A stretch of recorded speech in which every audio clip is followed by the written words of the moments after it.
to That Moto Show with Dirt Bike TV's Jake Clark and producer Donnie Bales. Number 11. Can you believe that? 1-1. Donnie, who first pops to your mind when you hear 11?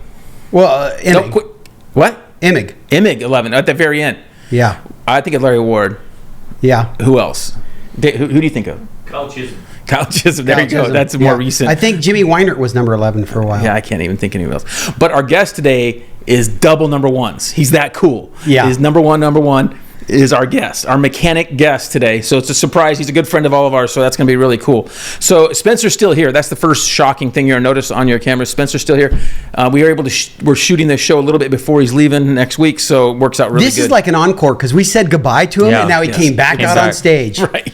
Yeah. So, and he could very well be in town, like probably not the next one, but whenever we're doing something. These are like the bands that they just keep doing farewell tours. That's Spencer. Yep. They don't go away. Yeah. He's got a nice new haircut. I like that. Yeah. And overall season's over too. Did you notice that? Oh yeah, I see that. It's warmed up. It's too hot. I got to figure out an alternative to the overalls. One trip to the tropics and overalls are over. Right.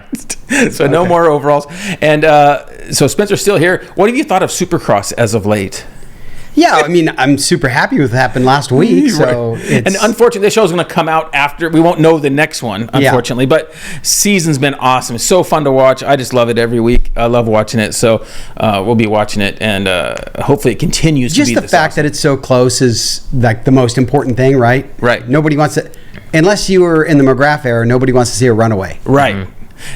It was still kind of fun watching when McGrath won, huh? That's what I'm saying. I don't know his why. runaways were the best because you're like, can anybody catch him? And when he'd fall and he'd still be able to pass everybody. Yeah. It was awesome. All right. So I got a few things to go over with you. Let's get started. Hold on. I got to stay next to the mic when I talk, right? Yeah. So a few things I've learned this last week or two is I help people. We have a video on buying used bikes, right? And so I get a lot of guys, they hit me up, they send me links, which is totally cool. You can send me links, I'll give you my opinions on the bikes, right? So we have a video on that, giving you things to look for and all that, and that's in our doc, right, Spence? Yep. Okay, in our Google Doc, if you we give a video and it tells you what things to look for and all that kind of stuff. Well, we've been real advocates of the 300 carbureted bikes, 17 to 19 carbureted bikes, 300 XCs. Like, is there a better one of 17 to 19? No. All the same? No. Okay. 300 XC or XCW. Either one's fine. The XCW doesn't have a linkage. And the gearing's a little bit whacked. But it's not bad. Not bad. It's still rideable. I'd prefer an XC. The XCW does have a better stator for those guys who want to run a light, but still, it's fine. Either one. Problem is, and this guy wrote me and he says it's kind of my fault because he's been looking and looking. Your fault. My fault that the prices are too high. Besides Joe's fault, because I've been preaching this, so now the prices on those bikes I'm saying, they should be like, honestly, $4,500 to $5,500. There's 2017. These things are really old. 2017 to 2019. They have like 100 hours usually, too. So we're finding most of the ones he's finding are 150 to 250 hours. And some of them have piston I wouldn't even buy it. I'm selling a bike way before that. Way before that. Well, and they're like $6,000 so minimum. So here's been my new theory as of late is if you cannot find one of those with lower hours, or I don't have a problem you buying one with 200 hours. Ratto did. They do fine. Okay, they can go a long time. But it needs to be for like $5,000 and it needs to not be all roached out. So if you can't find one of those and you're still looking, consider a 350 XCF because for a 2017 to 2022 350 XCF, great bike. It has a good 6-speed transmission. I really love the bike. Guys are scared that it's going to stall out, flame out, all that. It's a plenty good bike for most guys. Okay, quickly. What are the advantages and disadvantages of the 300 versus the 350? Okay, so the thing is with the 350 XCF, guys could say it could stall out a little bit more, can feel a little heavier in the trails. But the advantage of it is you kind of motor up sections that you don't even realize, where in the 300 you might come to a dead stop. That's always been our thing. 300 you come to a dead stop and you can feather it and come up. That 350 you don't even stop, you just keep going. So it can help you in that aspect. So the 350 can feel a little bit heavier, I guess, at the end of the day, but I don't know if that's even really a thing. I go back and forth, and I'm still leaning towards 350 most of the time, but I think the main reason is I ride 4 strokes at the track. So that's probably the main reason. Would you say there's one that's a better advantage for a more beginning rider? I think the 350, if you're riding more open stuff, if you're in tighter stuff, then the 300. But if you're having a hard time finding a good deal, which I think most guys are, and you're in that $5,000 to $6,000 window. I actually just sold a couple good ones to some buddies, and for good deals, you can find a much better 50-hour 4-stroke, let's say, for $6,000, $6,500.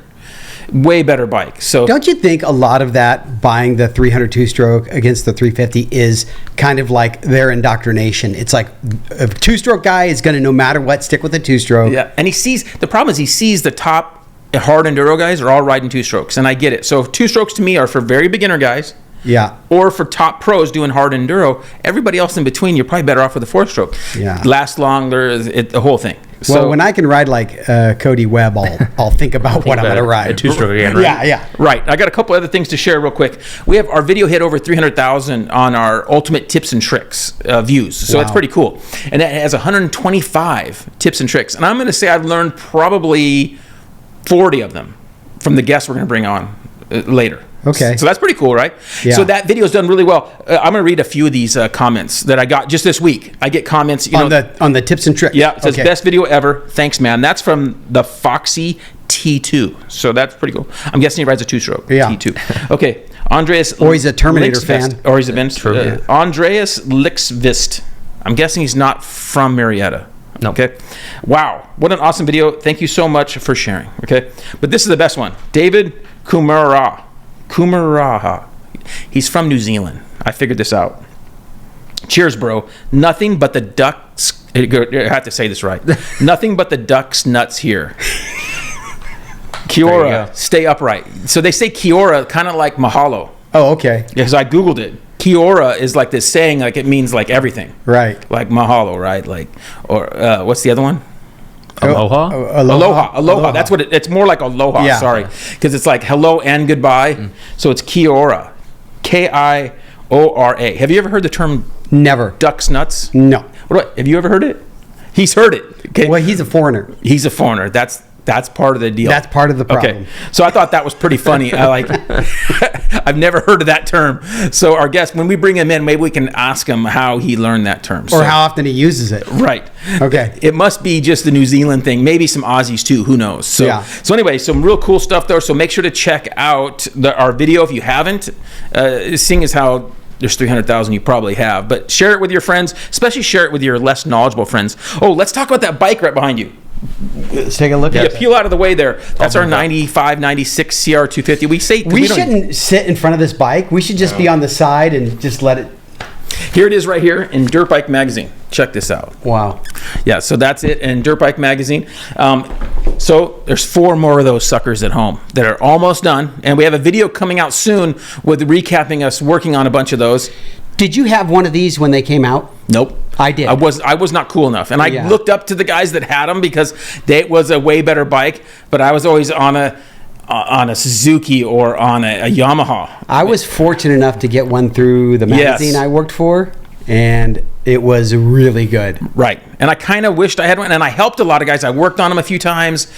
And they were all better, but I never got a good deal on one, so I never got one. So now I made up for it by having 5 of them. Yeah.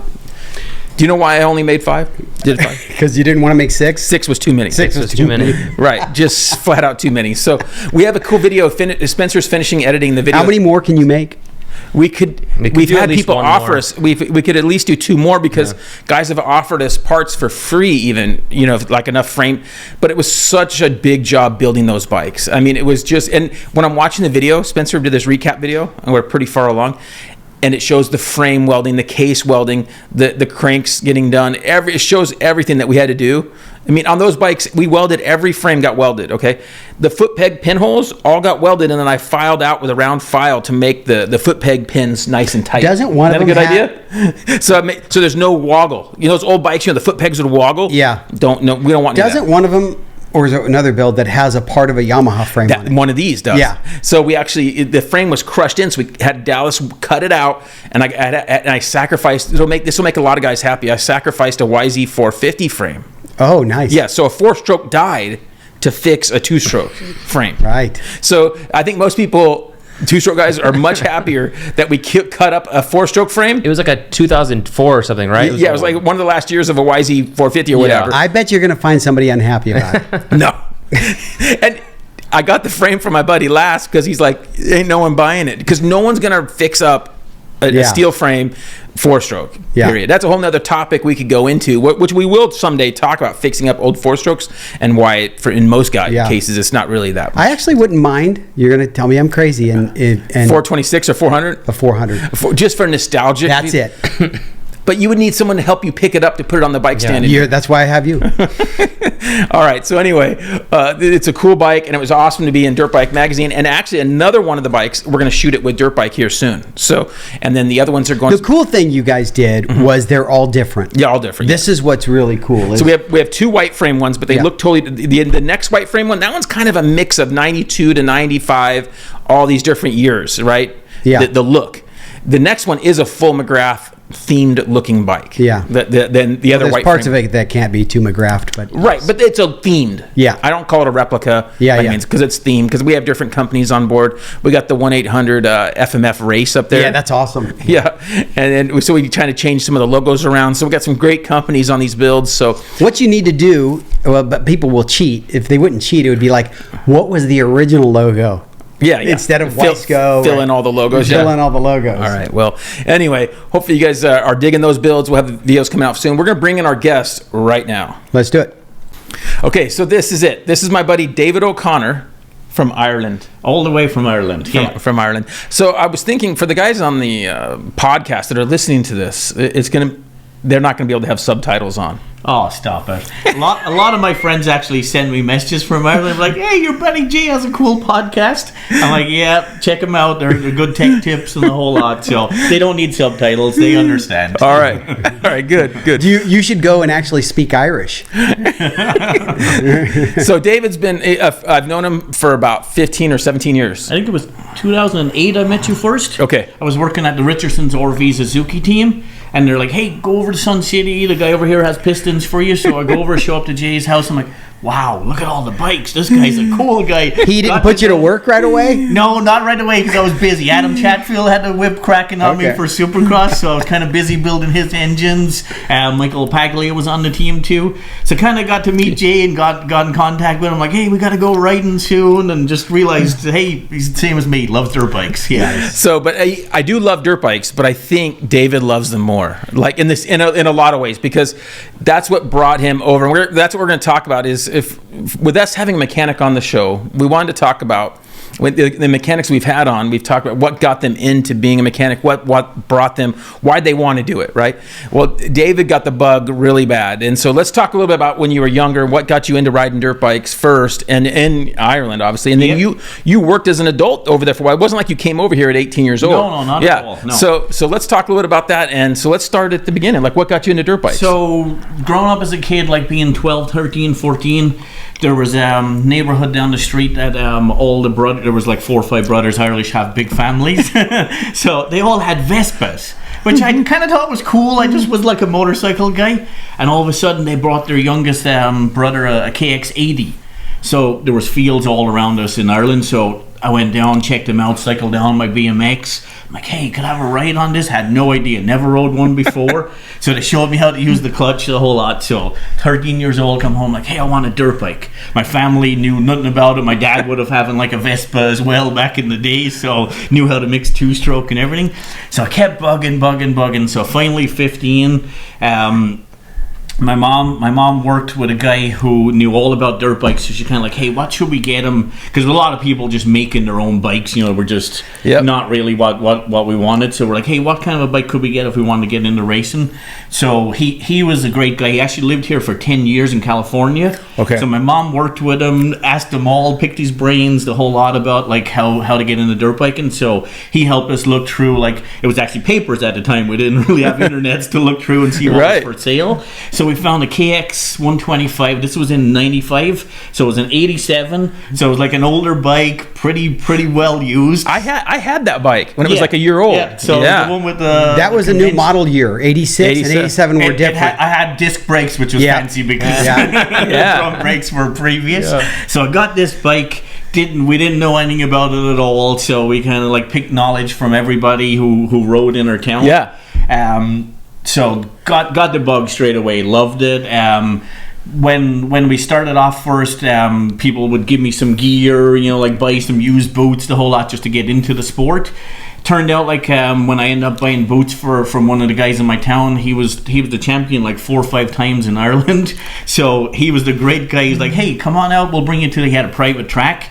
So I got some tips from him and kind of learned the ropes real quick. Nell Costello was his name. So like an Irish motocross champion? Yeah, in my town, and he had a private track that a couple of us could Dude, do. what a hookup. So like total novice beginner, and then like he had whoops, doubles, the whole lot, and I'm just and then we just rode like we'd go 3 nights a week, go out after work. And this is all. What's the name of your little town? Waterford. So Waterford's southeast in Ireland. So there was a lot of people did really good in Waterford because we had tracks there to ride. Okay. Most of the other places, they had some tracks in clubs, but they had to drive. They had to drive. We pretty much could ride like every evening. Like we had some places we could go. So kind of got the bug, started getting good at racing. Really, really enjoyed it a lot. So hey, hold on, that KX125. You had to go through some pistons and yes, yeah. So wait until I tell you my piston story. No, we'll do a clutch story first. Okay. So he runs a motorcycle shop. Another guy who did really good in the Irish Championship, Hilton Hinks. He so we got a new clutch kit for the bike. Put it in. I was like, learned how to do it, put it in. I couldn't pull the lever. I'm like, what is wrong with this thing? Like, I did something wrong. And this was the one that had the actuating arm on the big clutch cover. So you got to drain the coolant. Yeah, so such a nightmare to deal. I was like, I did something wrong. So then, he came by my house and he's like, oh, okay, it looks like you have all way too stiff springs. So we used some of the old ones and new ones. So kind of just learning tricks like that from people as I went. And one time we were doing a piston, dropped the circlip down in there. That's a good tip for everybody. Always put a rag in there. When you do it the first time, you'll never do it again. Were you able to get it out? Magnet? After magnet the whole lot, we decided to catch the bike, turn it upside down, myself and my dad shaking, the circlip fell out, and after that, I will never do that again. I've been helping like train a lot of people like over the years, the jobs I've had in the industry, and I tell them that story. I was like, don't make the same mistake as me. Always put a paper towel in there so it don't drop down. Yep. So yeah, that bike was definitely got me the bug. I think the next one then I upgraded to a 91 KX 125. Okay. Had a lot of I was always a small bike rider, 125. But you were a smaller guy too. Yes, exactly. Yeah, the portions are a little bigger here. America. Yeah. So 125s is what I raced all the time. Kind of dabbled into the 250Fs when they came, but never big bikes. So raced like the Irish Championship that we had 8 rounds, 4 in the north, 4 in the south. So I would go there on a Saturday, do the Irish Championship, and then we'd have southern rounds on the Sunday, which I'd do. So I did a lot of, even though it's a little country, I did a lot of miles. And actually, I didn't. When I was younger, my mom and dad would bring me all over the country going racing. Now, I think you remember you telling me a story, because I met your parents when they came over, is they would actually help out at the races too. Yes. Right? So in Ireland, it's a lot different to having Star West, Comp Edge, they're all the tracks that are closed. They were businesses. So in Europe, it's clubs that run it, and that's the only way we could get insurance. It's actually coming through the FIM. So what we'd have to do is form a club. So everybody that rode kind of got involved, and we'd help out. We had a treasurer, a president. I was the one that did tech inspection, because every bike had to be scrutineered before you went through and raced. And oh my God, I would see some bad bikes. and my job was to tell them, hey, your spokes are hanging off. Your lever end's broken. If you crash, it's going to stick in somebody. So I was the bad guy. Did that at my club. And then as soon as I would get done with going through everybody's bikes, checking them out, wheel bearings weren't loose, because they had to be safe, otherwise the club would get Did anybody ever get mad at you? Kind of, but and I had gone I was part of the Irish Motocross Committee meetings, so every month we'd go and discuss racing and all that, so I had to be involved in it to help with the club. So it was kind of crazy, some of the bikes, I'm like, you can't race this, it's not safe. Now, so at those meetings, were they drinking as well? No, okay. All right. This was important business. All right. Yeah, this was important national champion stuff. Just making sure. There's a lot of stories, That's after the races. Okay. Yeah. All right. Yeah, so my mom actually, she would help with sign up at the races. My dad would be the one, like when you come down to the holding area, or you qualified second, you could take this gate pick, so we all did it.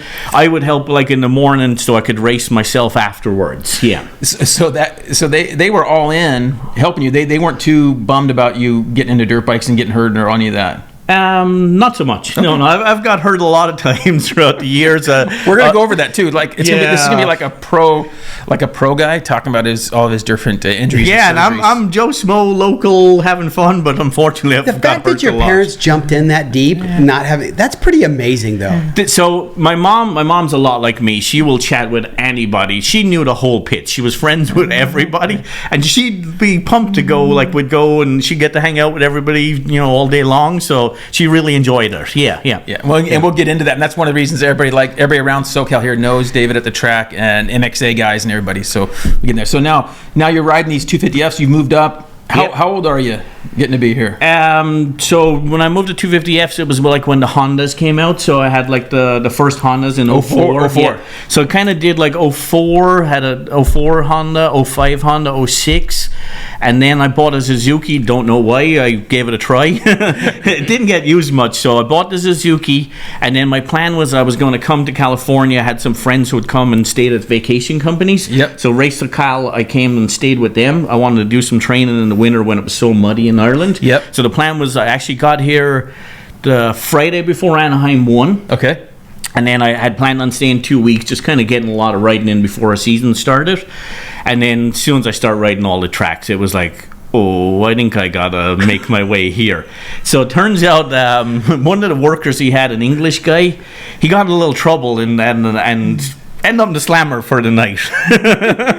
So all of a sudden, like, hey, you can work on dirt bikes, right? I'm like, I sure can. So I was on a tourist visa, so I ended up staying 3 months the first time. Now, what happened? Because you had a regular job at home. Yes, yeah. Now, what were you doing in Ireland? 'Cause now you're like in your mid-20s, right? So it would have been 26. Yeah. So what were you doing in Ireland to support this habit? So I did like an apprenticeship at a car dealership just to kind of learn how to work on engines a lot. Yep. So I did that, and then what was I doing? I think I was actually delivering windows and doors in a truck. I was just doing whatever I could because I was so busy, like going racing on weekends. I'd pretty much leave on a Friday, so it had to be kind of a part-time gig. So I was doing that, and I called him like, "Hey, I'm not coming back." Yeah. I'm in America. And then to tell my parents too, I was like, hey, I'm going to stay here 3 months. So I came back, and I was like, rode a lot here. We'd go to the track like 4 days a week, bring customers. So I would go fill up all their bikes, get them and you're ready. washing them all. Washing them all. So, but the only fun part was like, soon as they got riding, boom, I'm out riding too. So I'm doing motos with them. I'd stop. Hey, you good? You need anything? Adjuster chain, luber chain. I'd go back to another moto. So I rode a lot. Just living the dream. Yeah, living the dream. So then I went back to Ireland. I was probably the most I was ever ready, and got back. And it was all muddy, and I did so bad. Because California, no mud. Yeah, I was just you forgot your Ireland skills. The tracks were really, really rough. Whereas here, they're groomed every day. It was just straightaways. I got to rough tracks, and I was, oh God, I can't do this. So I did a couple of rounds of the season, and then I was like, all right, I'm kind of not having fun with this, and try to make my way back here. So during summer, not a lot of people come to California to the vacation companies. Yeah. So as soon as like September start hitting again, that's when he got busy. He's like, you want to come back, do some months again, work? So I came back and just fell in love with California. Yeah. And so you got back, and then you got back working for him again? And then, you just start wanting to? You just stayed and started picking up any, this is the less glamorous side. David has a good position now and has had a bunch of the last, 8 or 10 years. Yeah. But before that, it's not glamorous. Oh no, not at all. No. Not too if you look at my fingers, I know Jay has all like nails that are beat up and everything. I don't do that anymore, but I would be a lot of like trying to take swing arm pivots out that I'm banging out because they're seized in. So there was a lot of junk I worked on. That was just to make a living here, and it actually makes you a good mechanic too when you're working on stuff that's not like perfect. You learn tricks and tips how to work on them better. Right. So did a lot of that stuff, and then One of the guys who was staying at the vacation company, Mickey Carter, he actually sent one up afterwards. He was friends with Adam Chatfield, so Adam just got hired with the Richardson Suzuki team, and he told him, he's like, hey, I got a guy who's going to be a great mechanic for you. So did work with that team as well. Yeah, and you're really tight with English guys. Yeah. We get on great. Isn't that unusual? Hey, so over there. So your funny story asking about the Kiwis earlier. I work with two. So my department. So what I do now for a job is I work at KTM at the engine department, and my assignment is the Rockstars Husqvarna team. So I'm the 250 engine guy. In my department, I have two South Africans. My manager is from Wales. Wales is Great Britain, if anybody doesn't know. Yeah. So we have two Kiwis, so South Africans, an Irish guy, Wales, and then two South Africans. I never realized how. Yeah, we're the foreign department. That's crazy. But yeah, but we got a new guy there, Sam, and he's probably like picking up all our crazy slang and stuff we have to talk about. The duck's nuts. Yeah, the duck's nuts. All right. Yeah. There we go. Yeah. All right. So yeah, that's where he's working now. So when you let's go through some of those guys you worked for, because you worked for probably 5 or 7 years just with privateers? Yes, exactly. Okay. Yep. So the first year, like when I got on the pro scene, I was working with Adam Chatfield, where we're doing West Coast. So it was Michael Apaglia, and then Adam. They were kind of a support West Coast Suzuki team. Yep. So we worked on 250s for West Coast, and then it was 450s for outdoors. So I got everything ready. I was building engines, doing everything for the team, to getting that stuff ready for race bikes, practice, testing. So then we're all ready. We're about 4 or 5 days to go before Anaheim 1. New Year's Eve, decided to go ride Elsinore. Was all right. We're kind of all ready. We're set. Ended up breaking my tib fib, the GFI track, double section. I'll jump the first double into the face to the next one. So boom, over head over heels. Broke my tib fib. That's actually where I got to meet Dr. Alexander. Real nice guy. He works on me a lot. So Dr. Alexander pulled my leg straight, put a cast on. My insurance wouldn't cover me to do surgery here. They were like, yeah, you got to go back home. So parents organized a flight. They were waiting at the airport for me, and then we were booked in for surgery. So I flew home with a broken tib fib. How long is that flight? 10 hours. We got direct. Luckily, we got like a seat that was like by the emergency aisle, not the emergency aisle, but the restrooms. Was able to keep my leg out with a cast on. So that was a horrible journey. So made it back to Ireland, went straight in for surgery, but I was so sad. I was like, wow, I was about to be a Supercross mechanic. So that kind of ruined the dream for a little bit. Kind of took me a long time to get walking. April maybe, kind of got good again, and all of a sudden I get a call. Hey, this mechanic I got, he's not working out. Is there any way you can come back? I'm like, in. So I think it was like the opener was Glen Helen. So to get back and then work 450. So we show up. We got the semi, the whole lot. Yeah. And then the team manager, he quit. He quit after Glen Helen, so I'm not sure what happened there. So we go to Hangtown. David Pingree was our. I was like, wow, I watched him win Bercy, Supercross, and everything. I was like, he's my team manager. This is cool. So we go do that, and then all of a sudden, back to home base. It was in Sun City, actually across from Jay. So that's where the dealership was. So the semi come back, and we chat with the owner, and he's like, hey, bad news, guys. This was 2008. Yeah. Economy, motorhomes weren't selling. He's like, we're going to pull the plug. We can't keep doing this.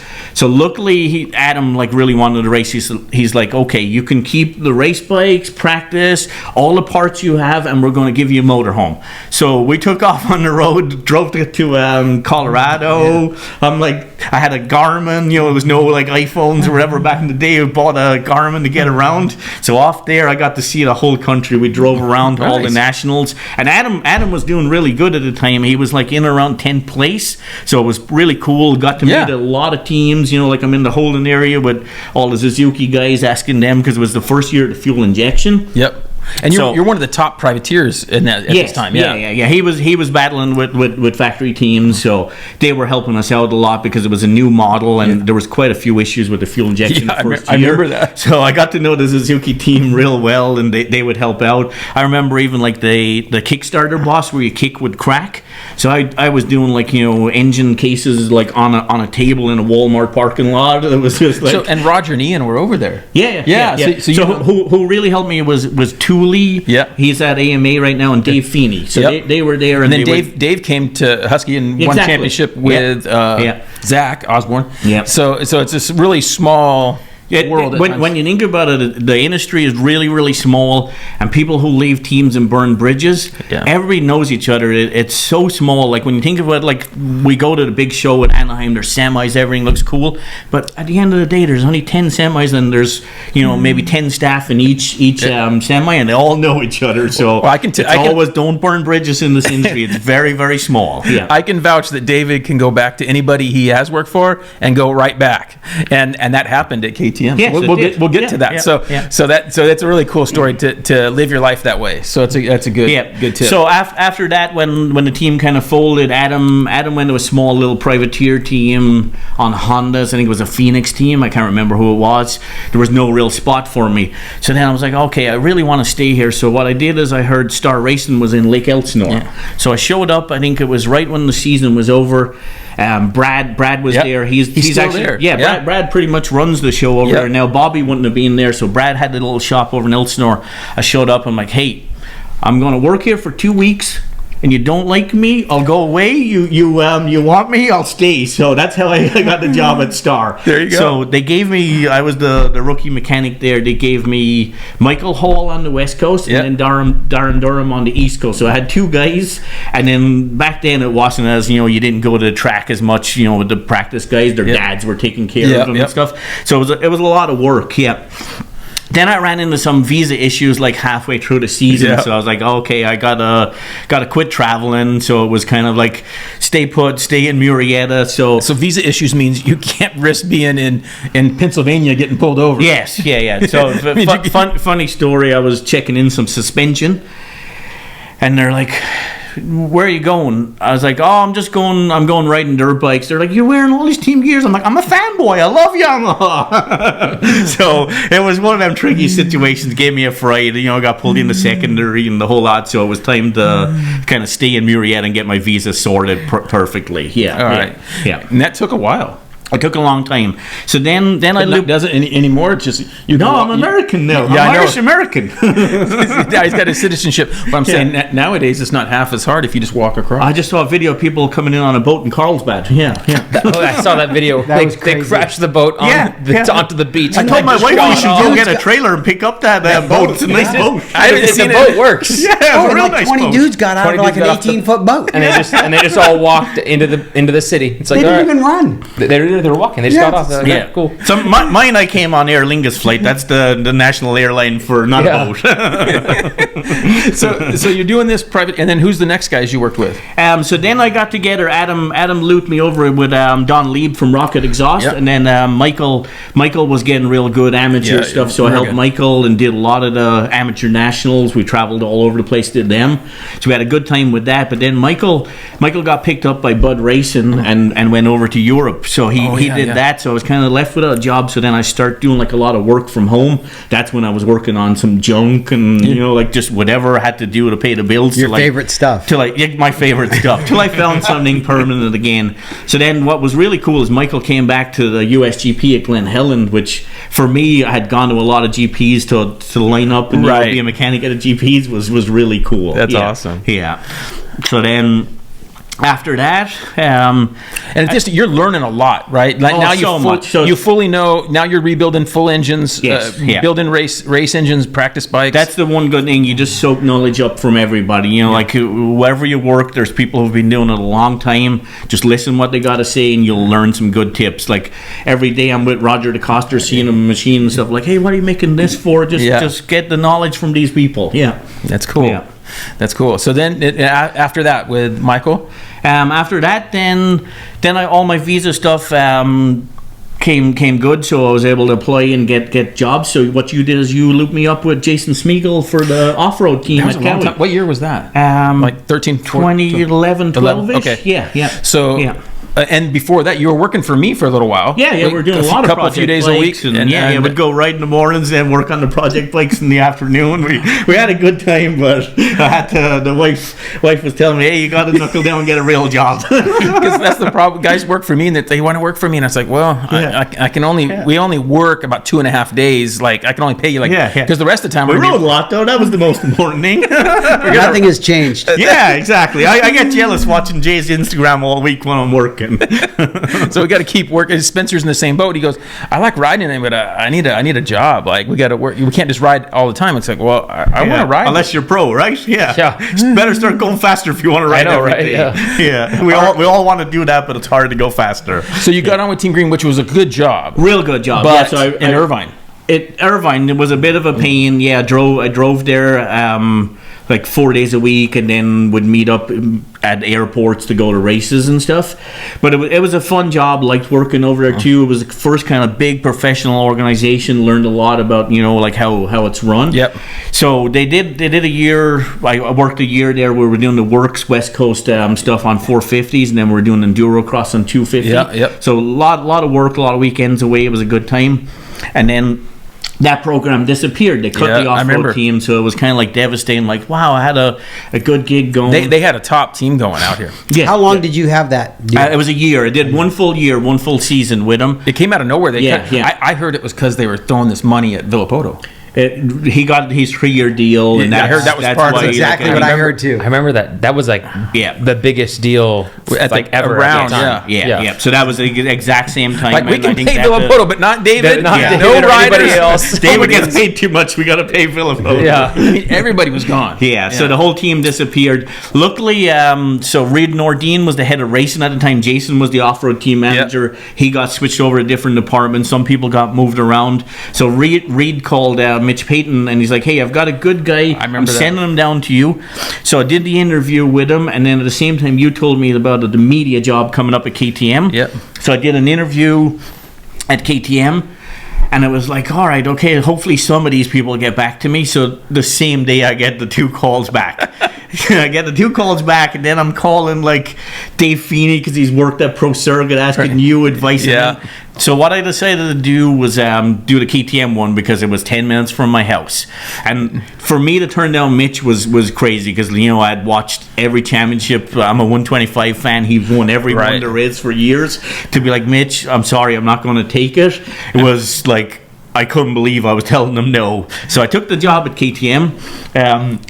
My main role was kind of prepping all the bikes for magazine tests. I remember I had my pretty cool Cowie 250 at the time. Yeah. I remember telling you, I was like, oh, I'm going to have to ride a KTM. We were both like, that was the downside, riding a KTM.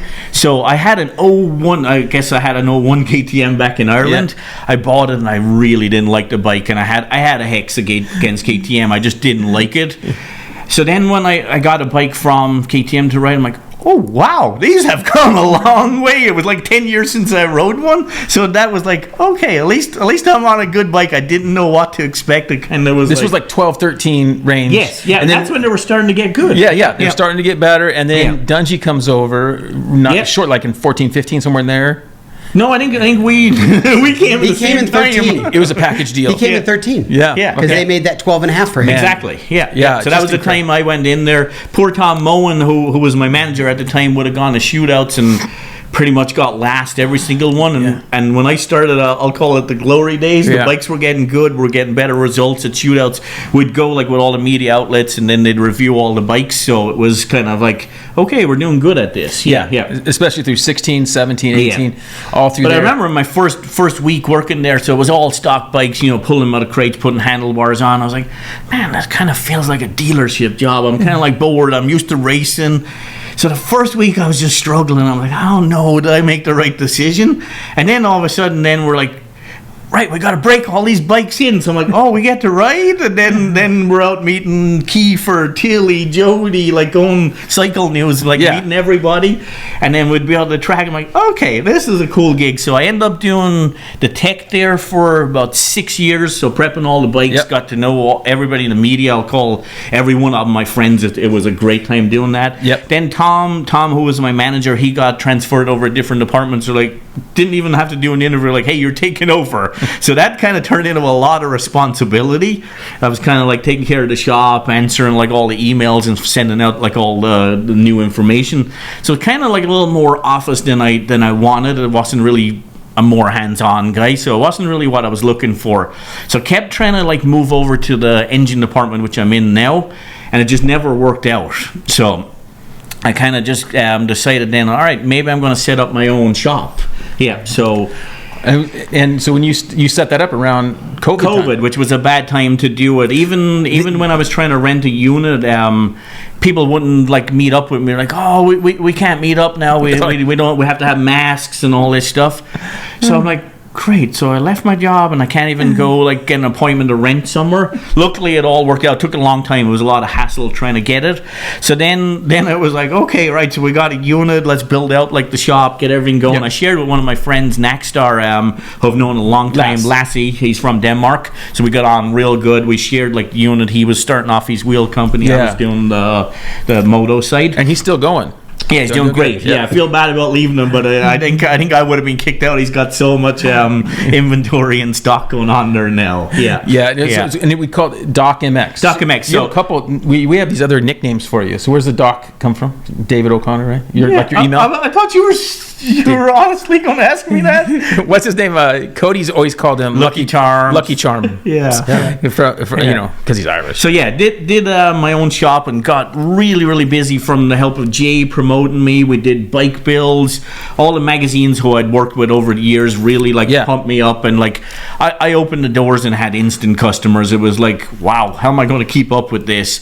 And just kind of like, it wasn't really what I wanted to. Like, there was a lot of older bikes that weren't so fun, and the plan was like it was Doc MX Racing Service. I was hoping to get all the B intermediate kids. Which you had a couple, but not enough. Not enough. Want to do the high end race prep, and that's what I wanted to do, was like get them on a program. Like, hey, we'll do your top end every 50 hours. You know, we'll frame out your bike. Just kind of get like that customer who was regulars and do a better service. But I shouldn't even say it because I hate saying this. I swore I'd never have a quad, a mini bike, and a street bike. But when you got the premises and the lights on, you have to bring them in. So I'm like, this is not me. So the second or quad. Rolls in the door. David's like, the quad, the mini bike, and the street bike pushed me over the edge, and I was like, okay, well, look, I gotta pay the bill. So look, somebody calls, I'm not saying no. So I said yes to everybody, and there was stuff I just didn't like working on. And I worked on a lot of cool, like modern new bikes. You know, like people brought to me before it broke, not like, hey, there's glitter coming out of the oil, can we fix it? You know, like I had that kind of customer. But then I had a lot of good ones who were doing preventative maintenance, and that was what it was after, but there just weren't enough of that work. So then it was coming up to renewal time of the lease. I'm like, you know what, I think this is not for me anymore. So shut it down. And then I actually got a call straight away, like when I shut it down, from Robert Pierce. He was the head of customer service at KTM. He's like, hey, we got a spot back for you doing, I can't remember what it was, dealer services or something like that. I'm like, nah, it's not really for me. And he's like, okay, well, I'll keep an eye out. The next day, he's like, well, would you be interested in doing like customer service, going Loretta's, Mammoth, so all like the KTM support at the races? So like, yes, I'll be a contractor and do that. So that was a great gig doing that. And then at that time, they kind of opened the door. So Casey Lytle runs the R&D department at KTM. Yes. So Casey found out I was available. I was on the payroll. It was easy just to call me and put in for my day's work. So I did almost maybe a year with Casey. Yeah. So I was working with Casey a lot. I was really hoping he'd have a full-time gig. What were you doing, really? So prepping all the test bikes. Okay. So these are like bikes are 2 years ahead or more. Yeah. So top secret stuff, which was crazy. I wasn't even an employee, but everybody trusts me. I'd been there so long. I was working with models that were new. They'd rent tracks, go out and ride 2 or 3 days. I would prep them, get them ready for like, you know, the next week's tests. Pull off suspension. The suspension guys will do valve and I'll put them back on. So a lot of cool stuff. It was like a. Are you doing pistons and things on those bikes too? Depending on, so like Yeah. sometimes they'll have durability tests and they had to do like, a certain amount of hours, and then I would take it apart, inspect it, he'd send like the information off to Austria. Yeah. Yeah, and so the Austria guys would come over too sometimes. Yeah, You'd work with them. yeah. And there were a lot of people like who from the R&D department in Austria who I knew because of the magazine site.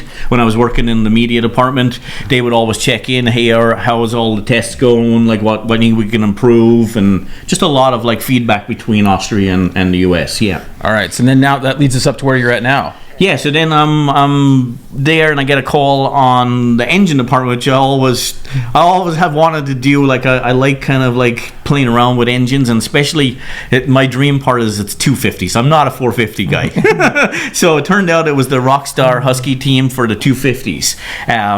So my main responsibility, what I do is take care of all the practice engines and race engines. So usually my week will entail come in Monday. There'll probably be a practice engine sent back from Florida.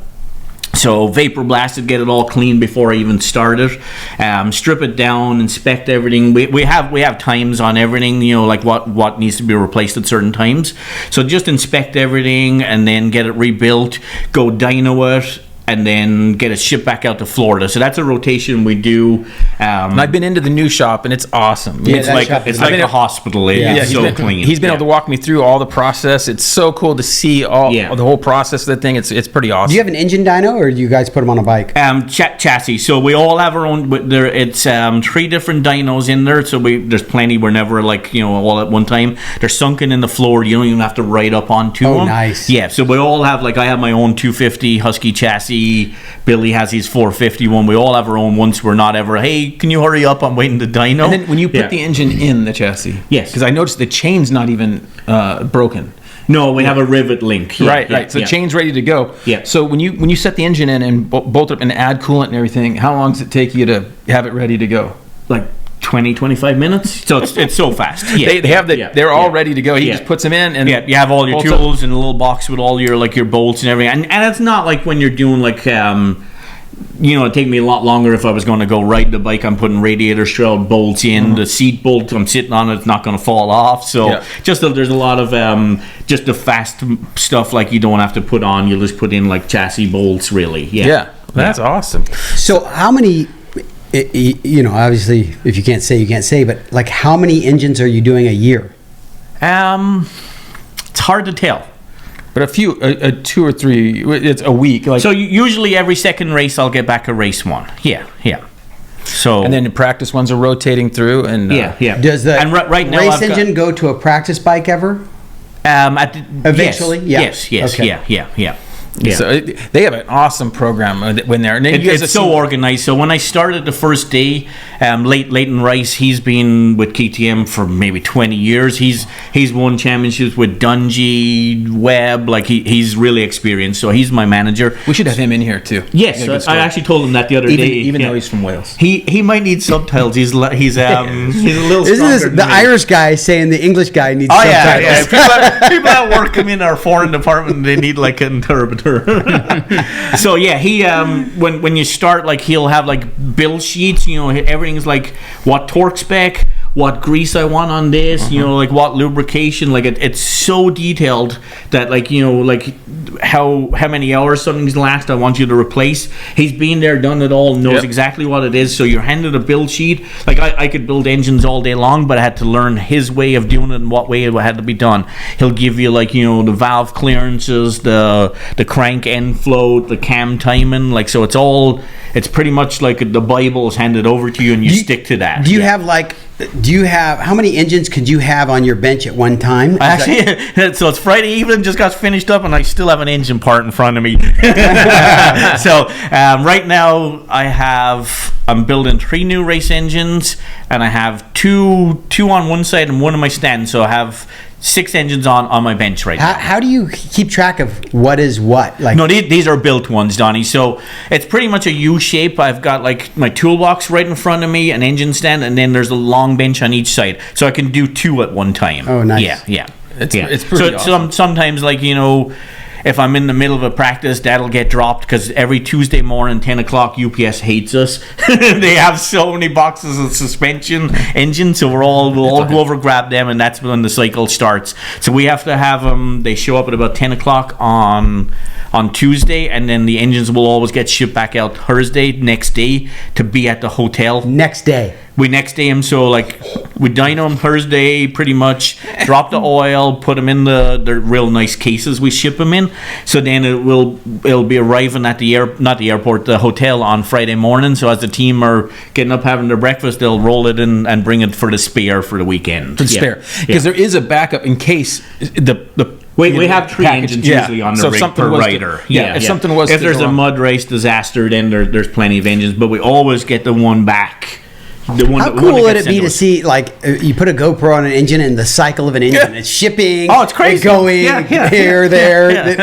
And with a lot of bikes, we have to bribe the UPS guy with energy drinks all the time because he looks worn out by the time he unloads. I bet. It's those big. You have those big plastic tub containers. A lot like what your camera stuff would go in. I think they're Pelican cases. Yeah. So I get a lot of questions about, like, when do I change my piston? When do I do this? What he's talking about, these intervals, is even the cases on some of these bikes. A lot of the some cases are better than others, but when the bearings come in and out a few times, when the threads get used so many times, they'll actually just time out the cases because they're too used up, so to speak. And if you keep using them, then the threads are gonna strip out. The bearings will fall out. Plates. So those are all things that they do because they come apart so often. It's a little bit more difficult. Well, look how very seldom you have failures anymore. You just don't see failures hardly anymore. Knock on wood. And even when we do, it's usually because, like what we just saw, I think rocks in a radiator gets something got a radiator. Something causes a crash damage. Exactly. Now, I will say that those Honda 250s, the last 2 years in a row at the was it Southwick? Yep. So they did have some issues there. Because they're running hot and they're squeezing a lot out of that engine. Some of the outdoors are real hot. Pretty tough on them. The riders are very tough on them. Yeah. I probably got one of the toughest 250 riders there is, RJ Hampshire. He's definitely a revving guy. And I think my heart rate is as high as his RPM when I'm watching him ride. You're like, I have to fix that this week. When he doesn't get a good start, I text David during the race. I text him and go, what? And Spencer gets in on it too. Yeah. Oh, you got to get me in there. I want to get me. He's David. All right. So it's so what's your big takeaway? So you've been doing this for 17 years or whatever, right? Yeah. So was it worth it coming over here? Yes, for sure. Yeah. Met my wife here, living here. It's a great place. I know a lot of people complain about California, but I love it here. Yeah. Would you permanently move back to Ireland or ever? It's a possibility sometime, but right now, my work's here. I enjoy my hobbies here. Your wife's like her. No, she'd possibly go to Ireland too. It's surfer girls. Yes, exactly. There ain't much of that going on. It'd be cold surfing in Ireland. Cold. You guys go to the beach every weekend. Yes. One day, taking the dog, going to the beach. Yeah. So you guys definitely have embraced. No, we enjoy California. It's definitely it's an outdoor lifestyle here. It's so nice. Yeah. And it does. I mean, the traffic, the politics, and some of that, the cost, it does suck. But the fact that you can do so much is pretty awesome. So it's 300 days of sunshine. No, for sure. Yeah, and you want to go snowboarding, you go to Big Bear. You want to go to Huntington, it's an hour away. It's there's everything to do here. Yeah. All right. Well, where were you at, Spence? You should do the product spotlight. Product spotlight. Are we running a little long? We're running long, so we'll do one question. We're not doing a little long. We're way long. Way long. Sorry, Jay. We're having too much fun. No, it's okay. We know each other way too long. Listen, I mind when you run long, but I don't mind when David runs long. That's all I'm saying. We have a guest. It's all right. Yeah. So our product spotlight today is this is a KX. What cylinder we got here? KX125. KX125 cylinder that's been replated by Millennium. And what we like nice about job. Right, yeah, and that's good quality stuff. So I get a lot of guys writing me in these older bikes, and first of all, a lot of these bikes you can't buy a new cylinder anymore, and then a lot of guys are impatient and they want to be cheaper. And they get a sleeve, and it's getting to be where it's first of all it's very difficult to find anybody that can really put a sleeve in well, and sleeves just don't work as well as plating. This is Nicosil plating, and it does cost a lot. I mean, you're depending upon how much damage, it's $3,000 to 350 can be up to $400 to fix, but It's OEM quality. OEM quality. It's Yeah. like it's You like don't a have any brand new heat cylinder. issues or anything. Yeah. Yeah, so if you're gonna, and they'll spec the piston to the clearance that you want, to the exact clearance. You have very little to no problems with these things. So, and they've learned a lot. So this is what I would do if you have a damaged cylinder, which if you're doing an older two-stroke, a 20-year-old two-stroke, 9 times out of 10, you're going to have to. Every single one of those CR250s that I If did. it's not damaged, it's worn out. You can't get a Z piston. I think then you go to C or D. Right. So you sure to run out. So our product spotlight is getting your cylinders fixed, Millennium. That's probably what I would recommend. And it's best to strip it down fully. You save a little bit of money if you pull the power valve out. You can clean all that while you have it apart. Pull your studs out, and it's a good time. You can clean all those. Wire wheel them off, vapor blast them, whatever. You put your studs back in. Having a good cylinder is imperative to your old two-stroke build. So and when it's getting sent off to do it, then you can do your bottom end at the same time, right? Yeah. So that's what I'd recommend there. So all right. So you see, we're not going to have our. So speaking of old bikes, the one behind you, Yeah.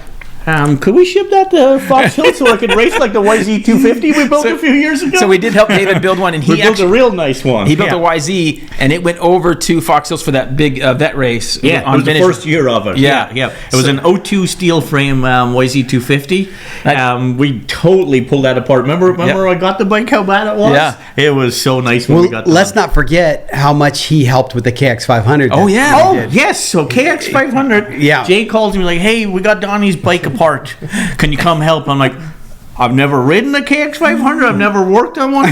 And the linkage system is so different than everything. So Crazy. Weren't we on that? we're on YouTube videos. Donnie had manuals looking at because I was like, I felt like I didn't know how to work on dirt It was bikes. apart doing it. 6 months or more Yeah, from when we. and I didn't take it apart, which is always hard. We didn't. Spencer took it apart. I took it apart. Yeah, We should have took We more. didn't. We didn't photos. take pictures. We were just like, yeah, lesson learned. Get this- If it's going to be a get this long piece of build, crap You know, apart. how, you know how Jay goes. He's like, let's get this done now. Now. It's like 15 minutes later, Spencer Yeah. had it Yeah. done. We figured Because it out. we're riding tomorrow, so Yeah. let's get it done We today. figured it out, and it was a real Yeah. nice build, Donnie. Yeah, it turned out Yeah. awesome. All right. So yeah, over the years I've done lots of cool builds with Jay. I think remember even we did like 85s for Spencer when Yeah. he was Yeah. a young lad. yeah, Yeah. And one Yeah, super all minis. grown up now riding 450s. Yeah. So all right, let's get to our questions. Which I think we're gonna do. Which one are you gonna do? We'll do. Do you want to do the Dunlop one or Yeah. the SAG one?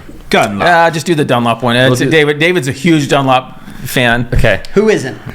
Yeah, I know, right? And this is a good question. This is a guy- multi-parter question. Yeah, I see this. There's This is lengthy. It's a big long. question. We'll just Maybe answer- I'll back up and let the expert No, I answer. mean you'll have some insights into this Okay. as well. So, all right, this is from Matt A. He says, "Hey Jay and crew, can you please explain the relationship between Dunlop and the SMX series in the following areas?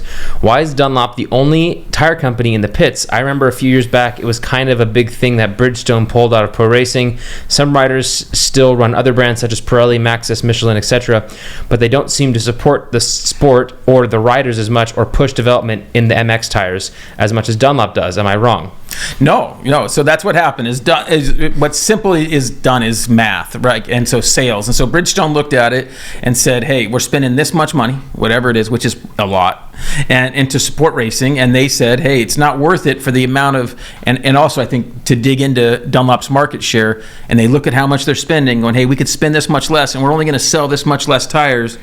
We're going to get out of this." And so Some of this has to do though with all of them have parent companies and they Yeah. they just go, wait a second. Hey, you're why are we-" spending $5 million on this, whatever it is. They're spending a lot of money, and back, they did have a lot of the guys back in the, through the late 90s, early 2000s. They had a lot of the top guys, and so Dunlop just stayed with it. And the big difference at Dunlop is there's some really key people. The key people at the top still get racing, and so they really see the value in it at all levels of racing. That's always important for a company. You get Yeah. somebody new in, The core. new marketing person who doesn't get the sport. they're Why gonna are we change doing it completely. this? Yes, and they don't get it. So you're right on the key people are and they're passionate about it. and they Yeah. have great people from the office, the top out here in California with Mike Buckley, guys like that, and then we have Brock Glover and Brian Yep. Fleck, guys out there, and then a lot of other people all involved who all these other guys that Chris and Chad and Rob Fox does the amateur guys,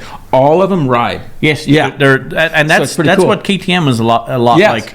A lot of people are really passionate, and you'll see like you go out to Kahia or Glen Helen on a Saturday, Sunday. It's like a staff ride day, and it really helps because it just they're into the sport. Yeah, I think I should get a job at KTM. yeah. You own enough. You keep us in the job. I'm a supporter. Yeah. Yeah, exactly. All right. So what's the next The part? next of the part question? is he's asking about how does the relationship with the teams work? Do the factory teams have Dunlop on almost like a retainer, change as many tires as they need over the weekend, then charge them for tires and labors at the end of the month or season? He's not really sure how that relationship works. So, and I don't know the exact details, and I don't want to speak too much, but they obviously do take care of these teams, okay? And they have a certain amount of product they're allowed, and the biggest selling point with Dunlop there is they do have that great service at the track. Yes. And actually, I help out at a couple a little bit now and then. Even before like the nationals or the Supercross start, Yeah. Dunlop shows up to KTM and helps Gas Husqvarna.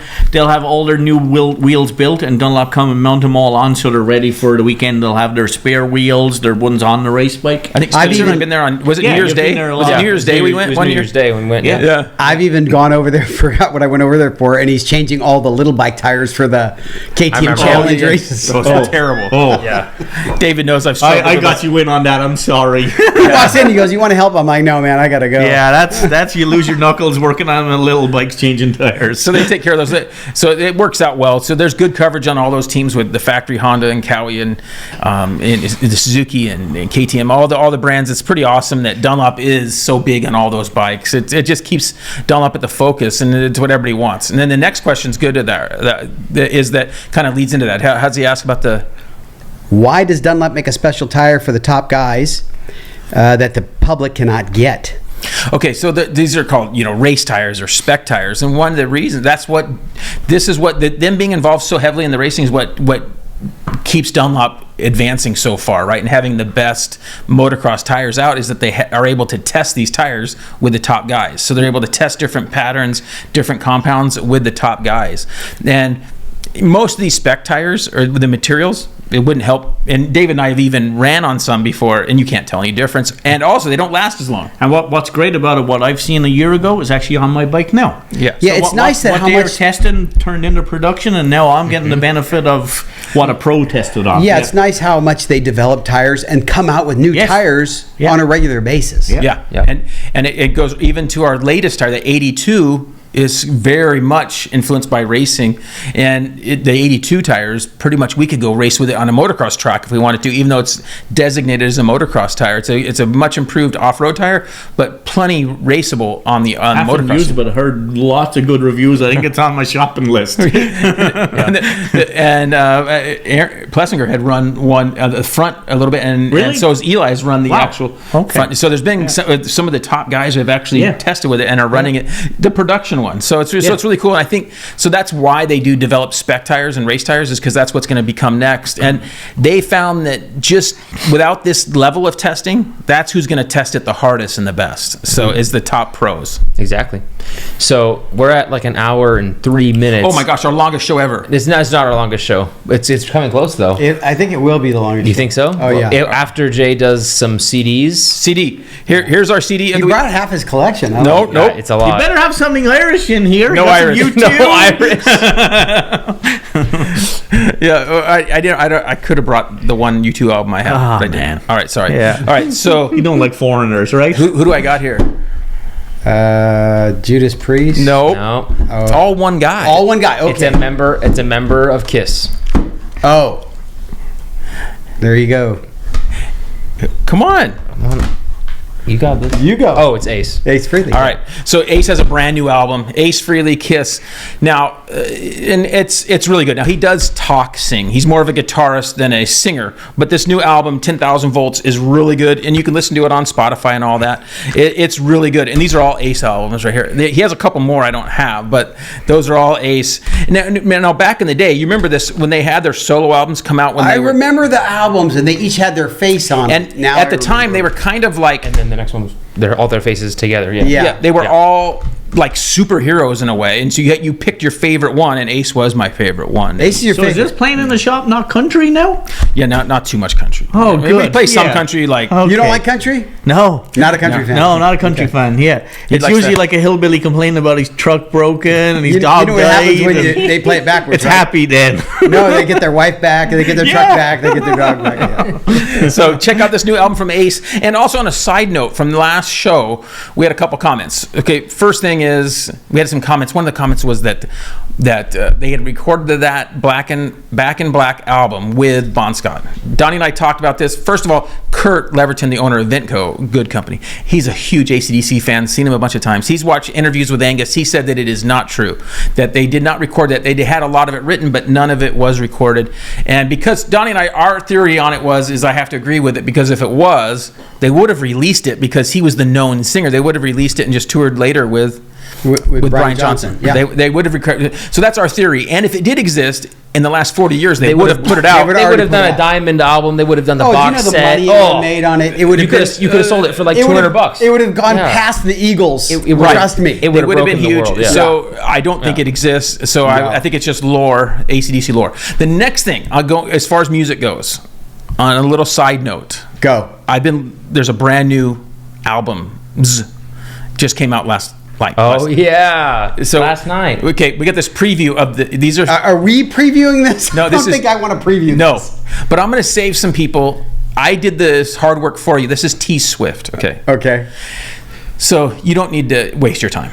Okay. All I'm just right. going to say, if you don't want to go to a tall building and lunge off, or find some rope, or Was T Swift Taylor Swift? Yes. You guys lost me on all this. I saw something funny the other day. Somebody called her Trailer Park Swift. Taylor Parks. You so can call it T Swizzle. T Swizzle. So anyway, this new stuff. Now the old stuff, I actually did when she was country. You know that We had it was fine. What country singer just passed away?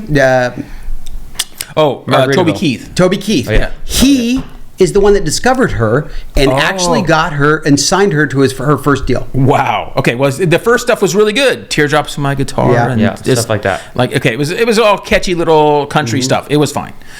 It was happy.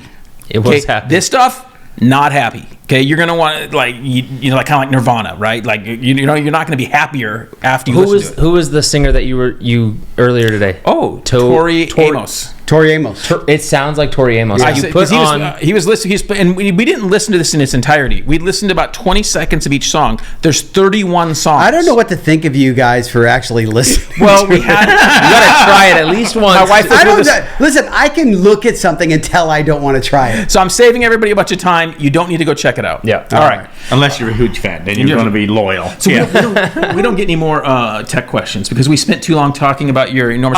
I'm No, but sorry, I'm going to ask you But guys. Spencer, both- don't you have a question? I can. So if you email after- Jay and Jay doesn't know, I usually get him along So to help out with a lot of the questions. So I'll between help. David and Brad, they help me on a lot of my tech questions. Obviously, he's a little KTM more savvy. Yeah, I don't get the Honda Yeah. questions, which is good.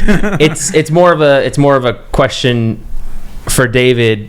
It comes from a young lad named Rowan McLaughlin, who comes from Portlaw, Ireland, and he's got a question. He wants to come over here and he wants to be a dirt bike mechanic, and he wants to go to all the races, and he really wants to work I hard. know him. You know him? No.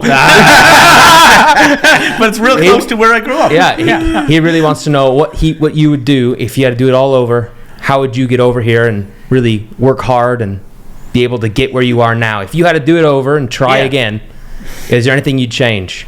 Biggest thing is just don't be a cool guy. There's a lot of cool guys in this industry. Got the shades on and like standing under the tent, but they're not actually working. You call them bros, son. Bros, yeah. Bro down. So I think just I came here with hard working, like, you know, when it came to pulling down the tent at the end of the day when it's hot and loading up the semi, you can't be like the rock star guy. You just gotta always like work hard, and then, like I said earlier, just soak up all the knowledge from people who've done it a long time and just learn from them and improve on it. do more, yeah. not less. Yes. Hey, listen, we didn't talk about all your injuries. So we got the tib fib, and then after that, Oh, your you help pull my elbow back in a minute. Yeah, so that was that was 7 years ago or something. So I'm racing up in Mammoth. We were up there on vacation. Yes, you were on vacation. I was racing. Coming I down think the it was first hill. the first hill of the main, made it into the 30 class C main. Coming down the hill, somebody crossed across my front wheel. Lock bars went down, so I went tumbling, put my arm out, and a bike hit right here, popped the elbow out. I think we got a cool photo of the X-ray. And yeah, we do. Yeah. So Mammoth is like everybody just sandwiched in the pit. So my van, everything stayed there. They ambulanced me out. I actually didn't know it was dislocated. It was so painful. I thought maybe it was broken. So it went like double the size. So I don't know who contacted you, and you showed up and like, Jay, what are you doing here? I got you over to the hospital, right? No, so Megan Carter, Mickey's wife, brought me over to the hospital. And I don't know who contacted you. I'm sitting there like with the painkillers. John Maldonado was racing Yeah. that week. So we got Maldonado, John. I think Okay, John knew. yeah. Yes. So we got him over there and spent the night at our place because he wasn't fit to be doing much. But you got to where you could drive. They home. tried to pop my elbow out in like 2 or 3 times. Jay was watching and they were pulling on it. I was kind of like loopy on. They're bringing in more and more people to put. It was tough to watch. So so you got that was one of your last big ones, and you had knee surgery. I gave up crashing after that. Okay. Yeah, no more crashing after that. I need to learn. I gave that up. Yeah, that's for kids. Yeah, so I had what was broken fib. I did a tibia plateau, which kind of destroyed my knee. So right now I've got a pretty worn out knee because I had to get it rebuilt from some of the bone from my hip. So the knee bugs me. I haven't really been riding as much as I usually do. Kind of after a long week of work, if it's hurting, I'm like, all right, I better skip and let the swelling go down. So I kind of missed a lot of good riding the last few months, but kind of got into mountain biking recently, which is kind of helping my knee. So I'm getting the bug for dirt biking again. Are you on a real one or a cheater? The cheater one. Yeah, I got a cheater. Yeah. But it's still my legs are doing that motion. Hey, It's making let's everything go else stronger. because I got a cheater and I want to go ride with somebody. So what we do, we have a little group that goes at lunch break. We do 11.5 miles in like under an hour on our lunch break. Do you do that little ravine and everything down behind the airport over there? What's it called? No, we don't go that side. We cross over the airport and go Hogsback. It's called. Okay. Oh yeah. So fun. We need to do that soon, Donnie. Yeah. Okay. So yeah, a lot of injuries. So I gave up crashing. All right, I'm joining you. Yeah. We all should. Yeah. Well, in the story, we just touch base on that. So when I first started riding with David, I was substantially faster. Okay, I was substantially faster, and especially at like Quia, the jump track. What? Yeah. Like, but then I Spencer? I don't remember. Oh, you don't remember? But I was faster, and then especially like at Quia, he's crazy. But then you started riding Glen Helen with Jody and the crew, and riding every weekend. And I would show up at Glen Helen, and I'm like, I race better than I practice. I'll send it a little more at a race. But he was smoking me at Glen Helen after I had. But when we go to the Hills track, we're like, whenever a race, I definitely. The first 2 laps, I'll send it to get away. But there was from the rest. 2 or 3 years where you rode Glen Helen a lot, and I wasn't riding there much. Yeah. And that's when I showed up, and I was like, I couldn't even believe it. I was just getting smoked. So it was very depressing. And now I don't even ride those jumpy tracks like at Quia. No, that's the one downside about California. All the tracks are very Supercross jumpy. Maybe I'm just getting old and nervous. I like they're shifting. They're changing in the past 5 years to be more I like that the way. more natural coming from Ireland, up and down hills, rough. That's my type. Mine of track. was the other. I'm the better on the jumpy Yeah, you used to go to Paris, Gunny, and I watch you hucking all the big jumps. I'm oh no way.